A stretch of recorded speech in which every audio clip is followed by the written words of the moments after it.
Buongiorno, dobro jutro, guten Morgen, buondì.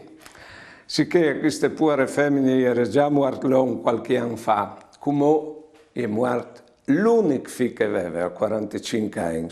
Lei chiatade e mi contava tutto il dispiacere che può avere una madre quando muore anche l'unico figlio.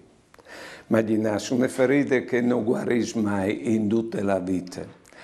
Una robone, e io mi contava, e dall'ultimo ha concluduto, e come uno croce neanche in Dio più.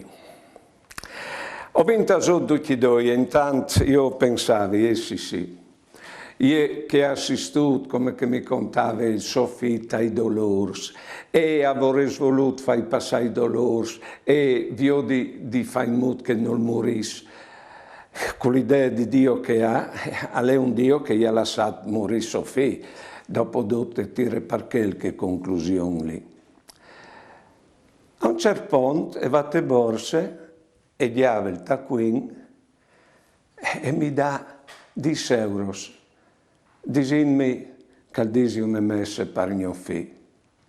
Come per dire che io non avrei voluto credere a ciò che aveva detto in quel momento. Allora gli dite, senti, al nostro Dio gli ha toccato di avere un figlio che le muore più giovane in che modalità è copato di che altri. Buone giornate e buone vite.